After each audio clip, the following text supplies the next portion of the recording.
तुमच्या जाहिरातीसाठी एक संधी मोठ्या प्रेक्षकांपर्यंत पोहोचवा.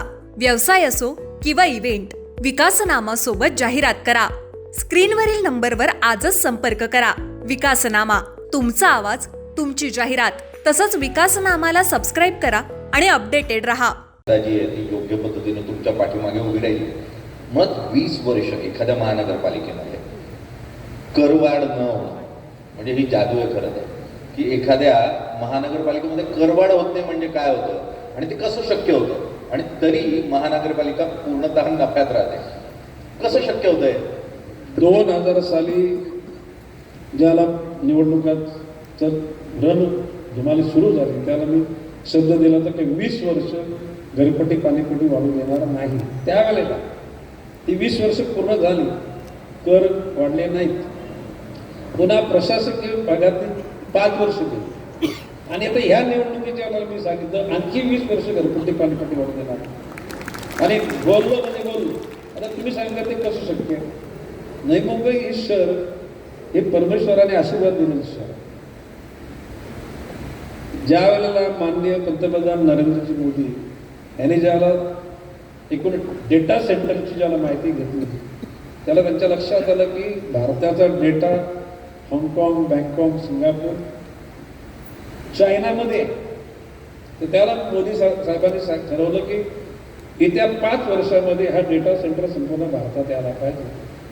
त्याच्यामध्ये नवी मुंबई, चेन्नई ही 2 शहर निवडली गेली. नवी मुंबईमध्ये 5 लाख कोटीचा डेटा सेंटर. किती? 5 लाख कोटी. आणि चेन्नईमध्ये 5 लाख कोटी आणि उर्वरित 5 लाख कोटी देशातल्या अन्य शहरांमध्ये. चेन्नईच्या आणि नवी मुंबईची तुलना करता नवी मुंबईचा स्पीड 70 लाख ग्रीप पकडले, चेन्नई 50 मध्ये आहे. म्हणजे नवी मुंबईमध्ये आता ह्या सगळ्या MIDC एरियामध्ये सगळ्या केमिकल, टेक्स्टाईल, इंजिनिअरिंग कंपन्या निघून जातील. तिथे इधर तुमचे IT पार्क किंवा डेटा सेंटर होते आणि त्या डेटा सेंटर अनेक शब्द काय दिले, नागरी वस्तीला घरपट्टी पाणीपट्टी वाढणार नाही. इंडस्ट्रियल एरियाला आम्ही काय शब्द दिलेला नाही आणि त्याचं तोलनिक सगळा कारभार करून आता मी माननीय आयुक्तांना सांगितले की नवी मुंबई महापालिकेच्या 3000 कोटीच्या FD तोडल्या 2.5 वर्षामध्ये. 3000च्या 800 वर आल्या म्हणजे 2200 कोटी रुपये.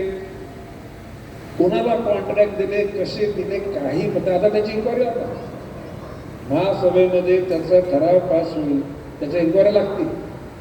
पण मी आता ऐकताना बोललोय की नवी मुंबई महापालिकेमध्ये एकही कामगार कॉन्ट्रॅक्ट लेबर असता कामा नये. ठोक पगार, रोख पगार नसतो. सर्व लोकांना बेसिक DA अलाउन्सेस.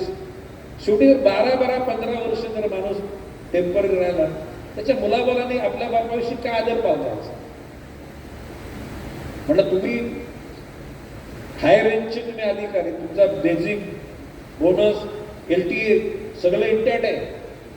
मग गोरगरिबांची कोणी करत. आणि मी सांगितलं कुठल्याही परिस्थितीमध्ये उद्याला काही गोष्टी कमी झाल्या तरी हरकत नाही, परंतु या शहराच्या सेवेमध्ये जो कर्मचारी काम करतो त्याला विश्वासपूर्वक त्याला परमनंट करण्याची भूमिका ते परिवहनमधले लोक, शिक्षण मंडळामध्ये, आरोग्य मंडळामध्ये, घनकचऱ्यामध्ये एकही माणूस त्या ठिकाणी टेम्पर. आणि हे निर्णय मी आता येताना माननीय मुख्यमंत्र्याशी बोललो. आता मी आता माननीय मुख्यमंत्री आता पंतप्रधान येणार आहेत, जिंदगी चादर तो कार्यक्रम झाला मुख्यमंत्र्यांच्या बरोबर.